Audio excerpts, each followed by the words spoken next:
Hello, my name is Villarreal, and we're here today at Whittling Time, and we're going to be doing a power carving class.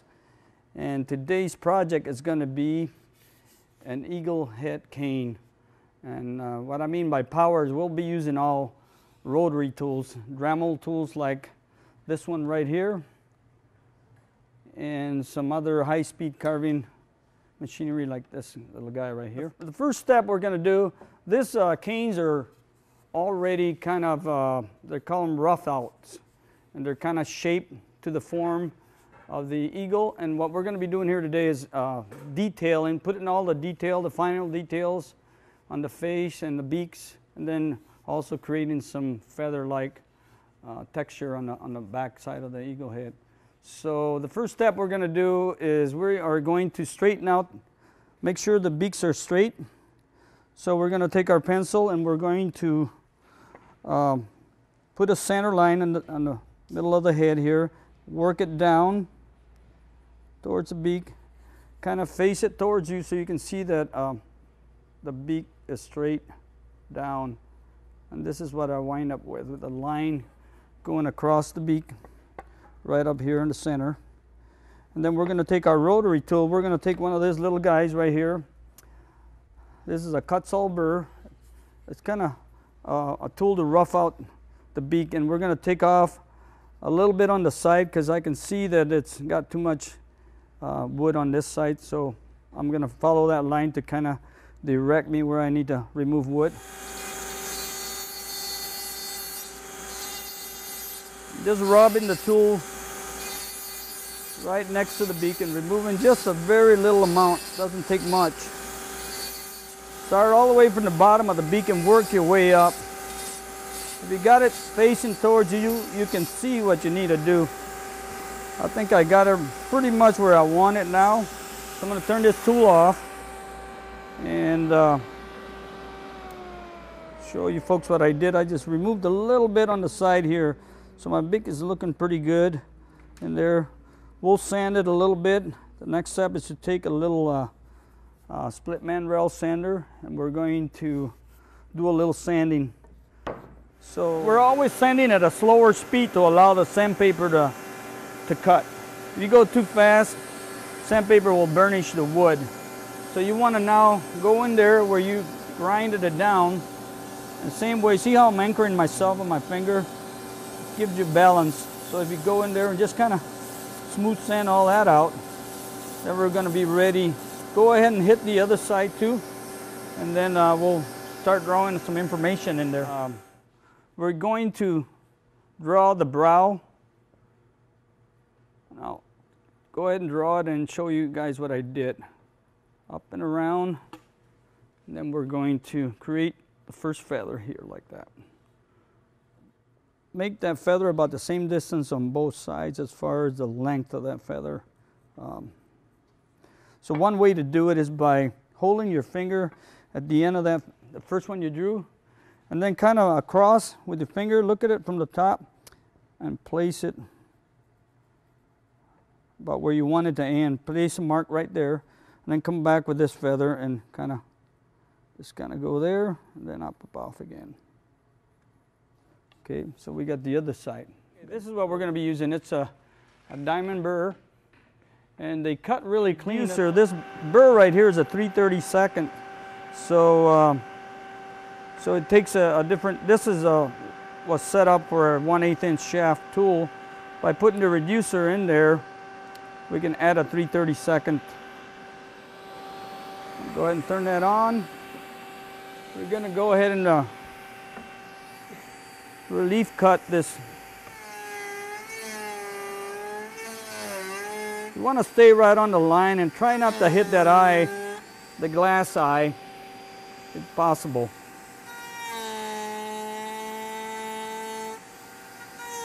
Come up and around.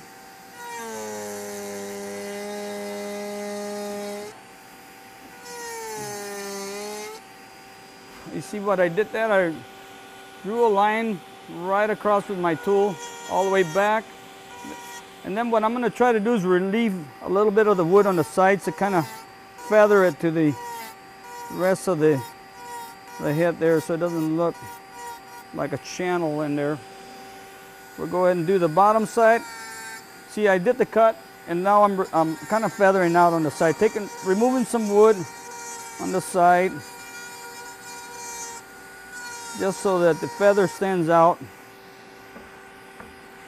Right in here to the same thing, right here where it went. Take a little more out there. All right, there's the carved side, and here is the other side that's not carved yet. So you can see that I relieved some wood off the sides to feather it back. And then we'll come back with that little split mandrel sander that we used earlier and sand that off. So we'll do that on both sides, and just start right where you're left in the middle of the forehead and come in there. We're going quite deep, you know, about 1/16 of an inch into the wood. Come around the eye, go down. You see how I'm balancing myself with this finger here. That way I don't go out of control. Once you lose anchoring position, you lose control of your tool. So you always want to try to anchor yourself with your palm or your fingers if possible. Come back in here. Do that again. Relieve a little bit of this wood to the side here. Over in here.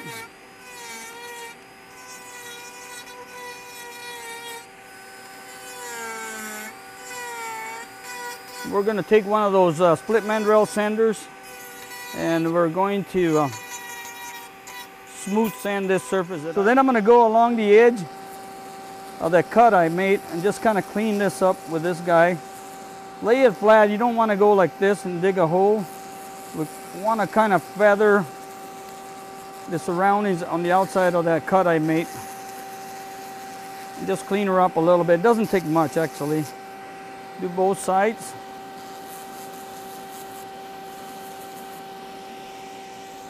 Just move your stick around any position that feels comfortable to do this. It's kind of awkward to work backwards, so you're gonna want to move the stick around. And then don't be afraid to go up on the corner edges. We want to take this sharp edge off of here. See, we left the sharp edge from the tool, so we want to kind of round that up a little bit, so it's not a hard edge. Do that all the way around and on the side of the first feather we laid in. I drag this guy. I use it this way because then now you get more cutting surface into the. I drag this guy and really see how it cuts deeper. Yeah. But if you use this, it has a tendency to go all over the place because it wants to follow the grain. But when you drag it, and then on the top end, you want to get like a little S curve in here. You know, you want to get a little curve in there. It looks better if it's got a curve. And then just relieve by using it flat like this. Don't use the tip of it, but use drag and a flat. Removes a lot more wood. Because when we put that little detail, you lose a lot of that if you're not deep enough. Our next step, we're going to draw some information here on the beak. The end of the part of the nostrils, where the nostrils go in here. We're going to draw a line all the way across here and stop there at the beginning of the mouth opening. We're going to draw that in. And when you draw this line, you want to make sure you come down and then around and make a bend there. You want that look. You don't want a straight line, like a little S curve. What I want you to do is we're going to mark the beak because you have excess, too much wood right in here. So we're going to go ahead and draw the shape of the beak in there, like so. Follow me.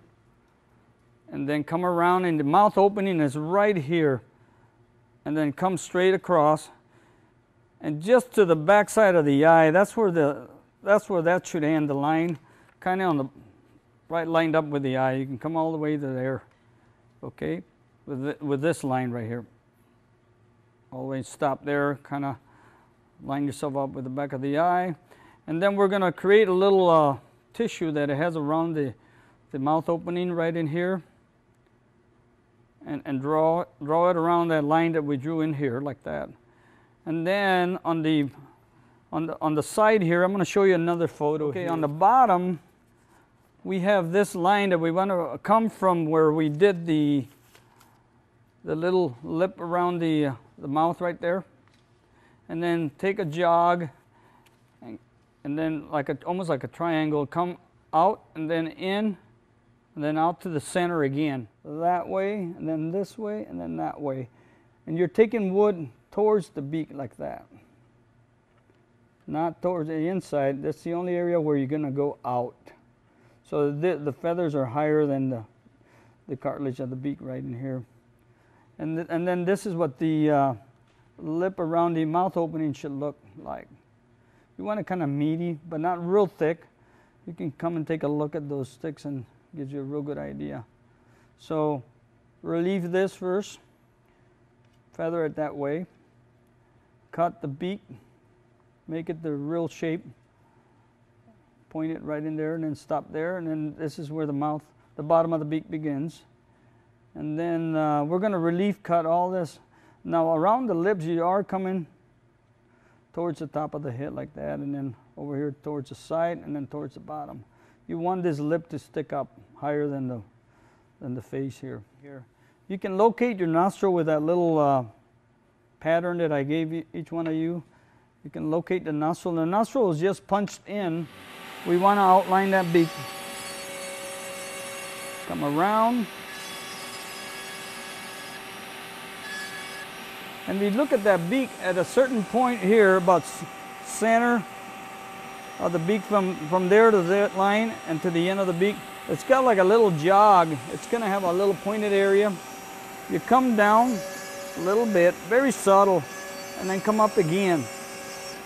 And then go back with the line, follow it all the way, the mouth opening to the back.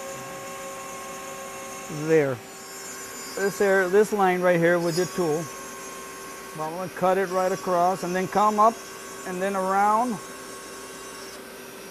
Relieve that this way towards the front of the beak. You want this area higher than this, but lay your tool down. Remember what I was saying, is you get more cutting surface if you lay your tool down like this. Make sure you get a definite step there. Drag your tool towards the front.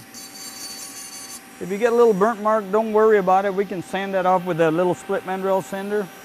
Next step is to do that little lip around the mouth opening, right in there like that. Stop there and then come around the back. Draw that line, then turn your stick around and then come towards the front of the beak. Drag that. Stop there, and then we're going to do the bottom, that little jog, the V-cut coming this way, that way, and then towards the other side.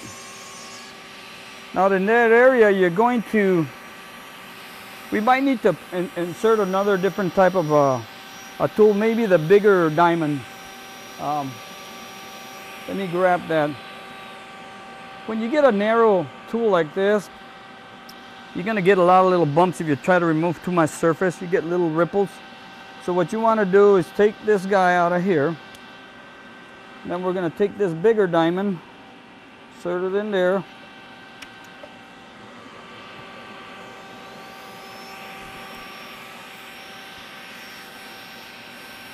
And you're going to relieve those lines towards the front of the beak this way. Lay your tool tight, but see how much easier that is than with that little tool? It doesn't dig in so easy and create little ripples. So we're taking and feathering it out towards the front so that this is higher than this. This thins out a little bit better. So you relief cutting it. Feathering it this way. And then the beak, we also got to work on that little beak in here. We got to remove that excess wood in there. What you do is go in there with a tool and just kind of, see how I'm removing all that out of there? Just going in there with this big tool and just, now you're gonna have a better looking beak already, starting to look nice. You get the beak and you start it there. And make sure you go to the other side, but be looking at the other side too so you can get it balanced. See what we got? It looks a lot better than what we started with. And then one more thing before we stop here, I'm going to show you how to make that nostril on the beak. Line up with the eye here, and then back. There's just a little pocket in there. Actually, you take the other smaller tool we started with, insert it in here, lock it up, put it back on, and make sure you have your control at about 30 thousandths, almost 3/4 of the way on. It cuts a lot better than if you're going slower. All you do is take the tip of that tool and kind of insert it on the center of that line I do, and just go in there sideways like this. Now if you want to get real fancy, you want to create a little flare around the nostril, you can go in there real easy around the edge, about a 30-second around the edge, and just remove a little bit of wood like that and leave it raised in here. But I am holding my tool down real flat like this. I'm not going with a tip because then you go all over the place. And then you sand it with a little sander. And what we're going to do is create the different layers of feathers in here. Draw them out, and then I'm going to demonstrate how to cut them. And I'm going to start. We already have one that we started with. That was the start one that we did on the side. Then we're going to lay one right next to it. And just what I'm going to do is go all the way around the eagle head, laying them right across so we can line them up. All I do is laying them like that, turning the cane around, then like that. But if you notice, I'm curving it. I'm doing the S curve again. I want to create this curve right here. I don't just want to make a V like that. Doesn't look very appealing to the eye, but this does, you know. You want to curve them. So if you see, you just go in there and lay them out like that. All the way around. I'm going to lay this one in here. And then one more. Also, we got to continue on top of the head too. Let's go ahead and just finish that. It's a real simple way of doing the feathers. And then we're going to draw the next row, but don't get too far ahead of yourself. If you start drawing them all, you might change it along the way because something didn't line up right. So I would do the first row first, and then come back, and you're going to go in between them and lay the other one in between the other ones like that. See that? And we're just going to continue that all the way as far as you want to go. I stopped right here where it bends over. I mean, you can go all the way down if you want to, depending on how much you want to put. I didn't want to overdo it. Sometimes it's too much. So if you look at mine, I mean, if you like that, do it that way. If you want to go all the way, that's fine too. What I'm going to take is one of those little cut-saw burrs, the ones we started with. One of those little cut-saw burrs, the shape of the diamond. Now we're just roughing them out, so they don't have to be super clean yet, because we're going to come back with a little split mandrel sander and clean them up. So what we're doing is following that line.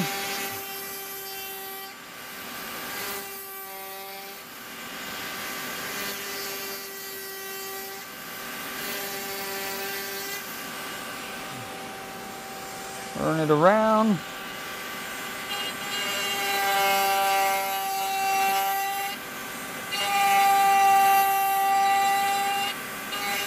So you want to continue doing that all the way around, and then come back, and we're going to relieve this little edge right here like that, because we want to give it the appearance that the one behind, I'm going to carve the next one, is buried into the one in front.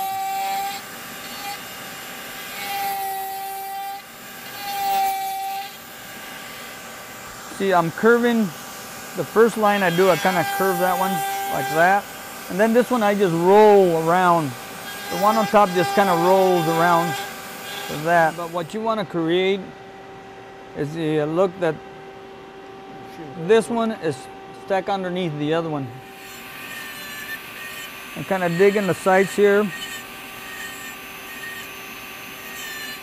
I'm cleaning this up, rounding the edges a little bit, break that hard edge. And that really softens it up. Different there, but when you hit this one right there, make it look like it's stuck into the one in front, like that. So you want to go in the front and taper that down like that into the one in front. I cut another one here. And then I go in the front and bury it underneath the other ones in front. Now here's one that's been roughed out. It doesn't look real pretty yet. It basically got the shapes of the feathers the way we want them. And you can see they're not real perfect or anything. They don't have to be perfect right away. We're not trying to create total realism, but more of a stylized feather. So what I'm gonna do next is clean all this up in between the grooves in there and round the edges up a little bit. And be surprised how well this little guy sands this. We're gonna hit the edges and round them up like this. It's a fairly fast process. It doesn't take very long to do. But you'll notice right away that they start looking better.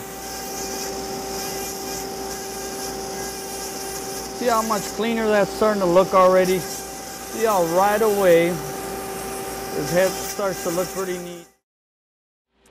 I usually, when I'm doing the eagle head, I try to find the center of the head, draw myself a line there, and I'm gonna start carving, and I wanna be creating little S curves like this.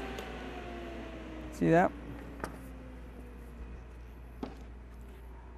And I want to, from this side of the head, this way, I want to kind of go with the flow this way. And then when I get on the other side, I want to start going this way with the flow. When you're carving with your tool, you want to create that movement, S-curve movement, by going like this. And that's the way you want to be carving, from the center, like that. So I like to kind of put some track marks with my pencil. That way I know I'm going the right direction. You don't want to cross them like this. You don't want to go across this way. You kind of want to go, and that's the way I do those feathers. And when you get underneath here, you want to kind of come from in there and kind of come up and around like this. It creates a really neat look. And when you get to this individual layers that we did, I kind of pretend there's a center marking like a quill in there, and I started to come around like this, and then like that. And not so much like a Christmas tree, but more of a longer flowing lines like this. Just go with the flow of the feather, a layer that I did, just kind of, so I don't draw a line, I just kind of go in here like that and come down like that. My tool, and I try to balance myself with my finger, little finger. Just go in there, just kind of wave your hand like this, like you're doing a little S curve. As long as you're not crossing this way, you're all right. I'm gonna go this way now, the other side of the, going kind of underneath it without hitting the face and coming around.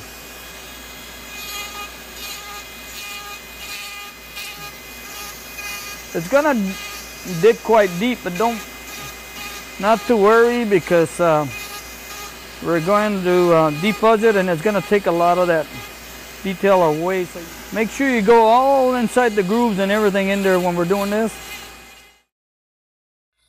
Sanding discs, they call them. 3M makes them. It's a really nice disc. They're not cheap. This is like $20 worth right there. They come singly, a real thin layer, and I stacked 3 of them on top of each other to create a little more thickness. But that's embedded with a 120 grit sandpaper, actually, on on this. I don't know how they do it, but it works really great for defuzzing. Okay.